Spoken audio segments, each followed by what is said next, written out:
So the other day I talked about how the Samsung Galaxy S8, actually the Samsung Galaxy S10, really is so much better than most people even think about.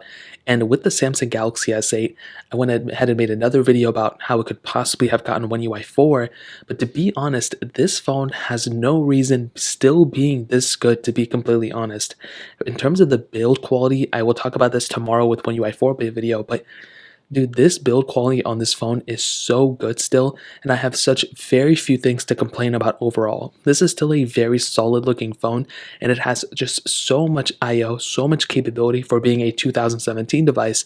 It's up there with the iPhone 10 for sure, that came out the same year. The beautiful display on this thing, 1440p curved panel, still looks great. USB Type-C with Samsung DeX, headphone jack, and microSD card slot is amazing. But also, just the build quality even on the back is really good still. I mean, the single camera setup I'm not a huge fan of anymore, but it still performs fairly well. The fingerprint sensor in the top right was a horrible choice. Everything else about this phone still looks very, very good. But the one thing I really want to hit on is actually the performance. To be completely honest, it's not a great performing phone, I'm going to tell you, but for the age that it is and for how old this phone is, it is pretty much there with something like an iPhone 10, to be honest. I don't think it's as smooth as it is, but it's still a fairly good performing device for the most part, which I think is really beautiful. Now, I was messing with it earlier today and yesterday, and really everything I did with it, it handled it perfectly fine. Now, I'm used to the gesture-based design, and that's one thing that does kind of age it.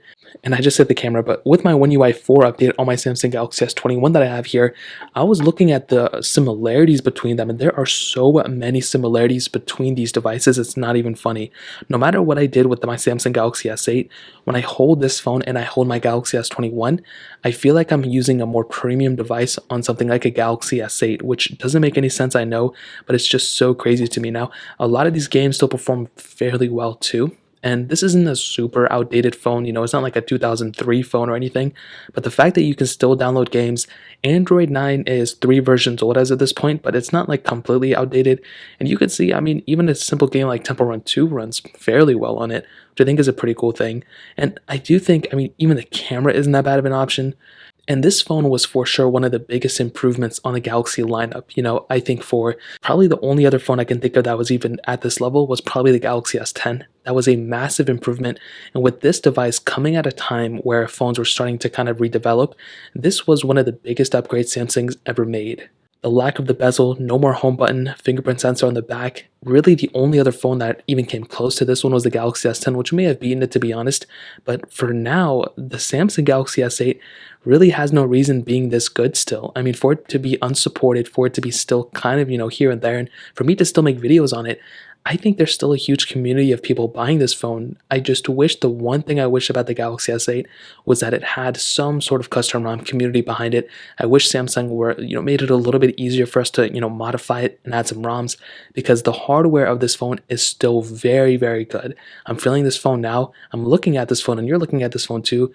This phone could have easily supported so many more versions of software, and it could have easily handled Android 12, to be honest. So in my opinion, I think this phone is still completely good, and it has no reason being this good still. But to be honest, I wouldn't recommend anyone using it, but it's still pretty impressive how this phone holds up in this day and age. So in terms of that pretty much covers it up. If you guys have any other questions or anything like that, let me know in the comment section as well.